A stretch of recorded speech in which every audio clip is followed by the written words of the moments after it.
Hey everyone, Unnerved Gaming back here with another Star Wars Destiny video. In this video, I'm going to be laying out my Qui-Gon Rey, so it's Elite Qui-Gon, Elite Rey deck. The goal with the deck is to uh, obviously roll damage, roll shields, use Qui-Gon's ability, but with Spirit of Rebellion, there's lots of new, exciting blue events, and in some cases supports that should be considered here. I'm going to lay the deck out, then we'll start doing some gameplay with it, and hopefully you'll learn a little bit about how to maybe do the deck. I'm always open to talking to anybody about this particular build, discuss it, find out. I'm not saying that this is 100% the best build for this, but hopefully start getting the community going in a unified direction because I really love Qui-Gon. Obviously, Rey in the new meta is very much a tier 1 type of character. And so I think combining these two in this new Spirit of Rebellion meta may turn out to be a very competitive tier 1 deck. So hopefully this list will help you and help me and help all of us as a community develop a new and exciting format. To start, obviously, I'm going to use the fan-made cards. I love the fan-made cards. So obviously, Rey exists in the fan-made. So does Qui-Gon. So this is going to be an Elite Rey, Elite Qui-Gon deck. We'll talk a little bit about the battlefield. There's quite a few different choices of Spirit Rebellion. I'm not 100% sold on which battlefield. I usually wait till last when I build my decks to pick a battlefield. I know that probably seems kind of unusual, but that seems to be what's worked for me in the past. I obviously want to build the base shell here, and so we're going to start with some pretty simple things that I believe Qui-Gon Rey automatically wants. Number one, I think they want Riposte, so I'm going to definitely be running 2 copies of Riposte. I actually think in this deck, there's a lot of good choices here.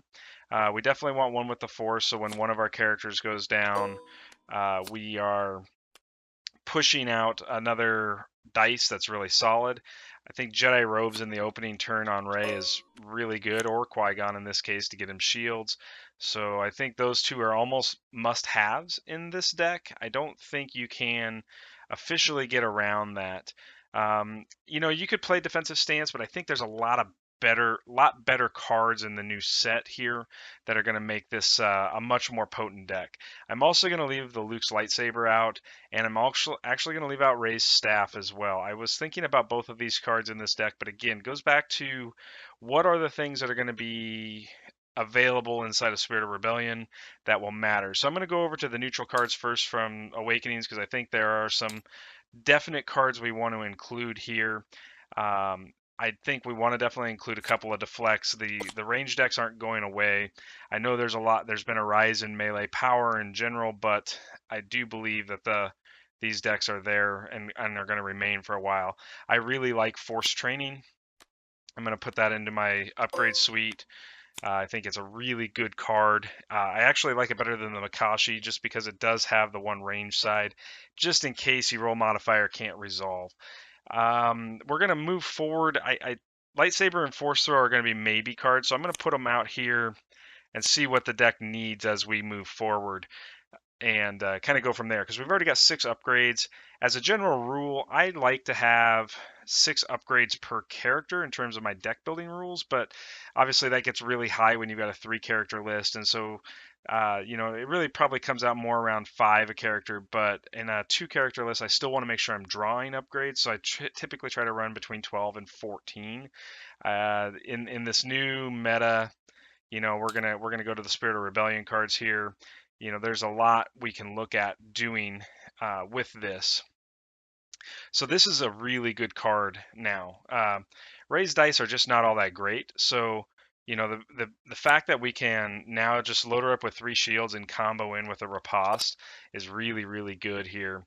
Synchronicity is another great event card, so we're going to grab that, and I definitely think that's a must-have in this deck. So if we're playing 14 upgrades, we can only have 8 of these event cards essentially be available to us. I'm going to move some of these decks out of the way just to give us a little more room to work here with the deck building. But ultimately, I'm looking at, probably running somewhere around 8 to 10 events, just in some capacity and quantity. We might cut some of these down as we keep building here, but Destiny is just another great card. And so this is kind of where you don't need it binds if you have Destiny now, and you can save your resource. Raise dice, roll out that +2 side, you resolve Destiny, you get another 2 upgrade for free. Yeah, you lost the +2 modifier side, but honestly, that's not that big of a deal. I just don't think that it matters that much. We can also use Protective Mentor here, but I'm actually going to keep that card out. I don't think, my ally as the Force is a good card when you've got high threshold damage output. So when you've got like a Luke die that's going to roll 3, I think there is some value to it, and it might be a card that we do a one of in the event suite, but I don't think I'm going to load up my ally as the Force in this deck. This is a great card as well, High Ground. I think this deck's going to claim the battlefield pretty quickly. I think there's some real value to High Ground here. Just because I think there's a very good chance we are going to have the battlefield, and through that we're going to be able to really just control it and use High Ground to remove dice and gain advantage. So I'm going to include High Ground in the starting build, and again, this goes back to where I may cut back the deflect because High Ground is probably just better overall. Momentum shift, I'm not going to pay probably 1 for that. I've had very good luck with overconfidence in some of my other testing in blue decks, so I'm going to probably consider that card. So now we really got, 1, 2, 3, 4, 5, 6, 7, plus this makes 8 events. So we're really getting close to kind of maxing our events out, and that's okay. We need to, just kind of move forward with what are some of the dice cards we're going to be using here. And I ultimately think that from a perspective of cards that I want to use to kind of get control of the battlefield, do damage, and all of that sort of shenanigan goodness, there's a couple of different ways we want to look at it. And so going through all of the cards that are in Spirit of Rebellion, we probably are looking for handcrafted lightbow over the sabers. This is definitely, in my opinion, one of the greatest cards added in Spirit Rebellions for blue because the special is just that good. I mean, yeah, the 2 range side makes a mixed damage, and that certainly doesn't go as well with the sabers, and I don't disagree with that, but I think the rest of the upside is really solid. It's another shield die. Saber's going to have shields as well, but you really get that 2 melee side. There's no pay cost sides, which is important here, so we don't have to worry about rolling out some sort of damage we can't resolve. So I like this card quite a bit. We obviously want Vibroknife. This card is just crazy good in the set, and so 2 of on Vibroknife is huge here. I don't think we would run a Ray deck without 2x on the Vibroknife. If we really want to push the Ray shenanigan action economy, we could run the Holdout Blaster. I'm not a big fan of doing that. I think it's not worth the card slot for the 1 extra action you're going to get doing that. Instead, it's better just to have more beneficial cards in general. My opinion, of course. Obviously, there's plenty of people that would maybe disagree with me, but I think we do want to get force speed into the deck. So we've got 2, 4, 6, 8, 10, 12 upgrades right now. This goes back to maybe we run a single lightsaber and a single force throw, or we just go straight for the lightsabers. I'm really convinced that maybe the lightsaber is what I want to do here. I just think, the redeploy side of it alone, yeah, it's got the 3 for a melee, which is fine. I'm not that concerned with that part of it. The force throw is a good anti-mitigation card, but this is where you could go a couple of different directions. I certainly think some people are going to want to run Makashi training as well. And so we could go that route, which gives us another very affordable upgrade in the deck that really just synergizes nicely with Qui-Gon's die, as well as, for the most part, Rey's die. It's not great on Rey because she's only got the one black side, and then the rest are all modifieds. But combine that with a Vibra Knife, Makashi training, and Force training, you've got some potentially really big damage swings there, and it makes a good upgrade fodder for the light bow and or one with the Force. So I'm probably going to keep the lightsaber out. I know this seems pretty crazy, but I'm actually going to double up on the Makashi training here. And ultimately, this is going to be 2, 4, 6, 8, 10, 12, 14 upgrades, which is what I said I wanted to kind of hit with this deck. Probably could trim 2 out of this, maybe, but again, I think that it's just a matter of personal preference here. So with 14 there, we definitely know we want Destiny. That's going to take 16 cards. We're going to take Synchronicity. That's going to make 18 cards.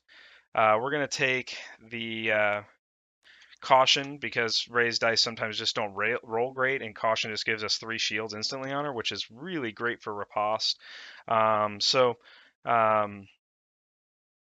can also load Qui-Gon up with that, or vice versa. Qui-Gon, you can remove a Qui-Gon die to if Qui-Gon's full shields and he rolls shields instead of re-rolling it, you can just give Rey 3 shields. So it's gonna synergize nicely with riposte. So again, 14, 16, 18, 20, 22 cards here with riposte. We go overconfidence, that's 24 cards.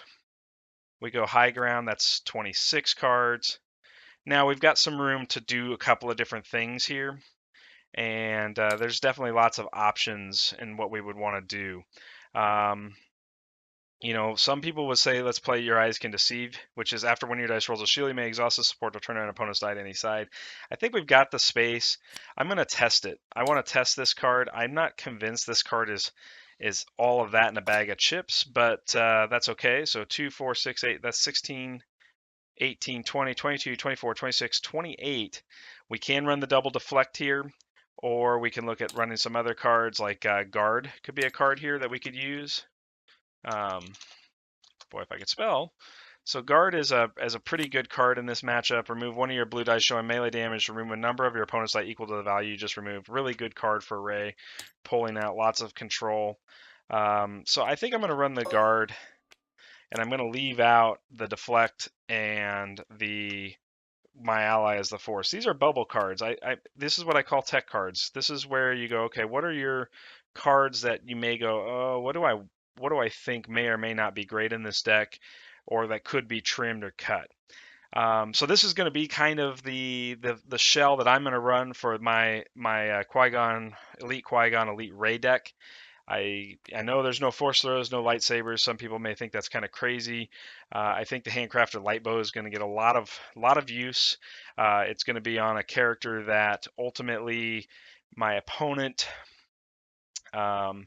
is not going after. I'm going to be using one with the force on the opponent where the opponent is going.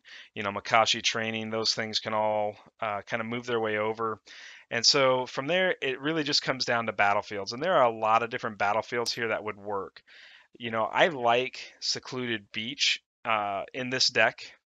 I do like this card because ultimately, it's really good against the range matchup.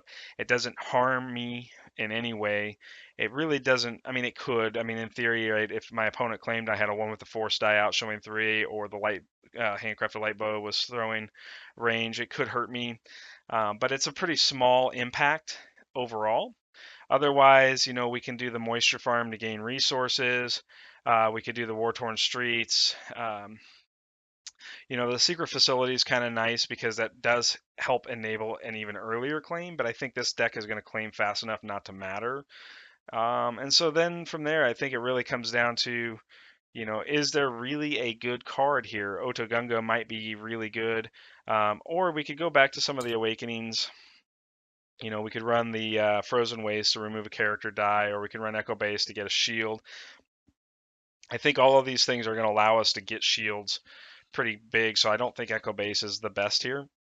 You could run the Graveyard to recur lost upgrades. That way you could overwrite and then recur them back to your hand to put on another character.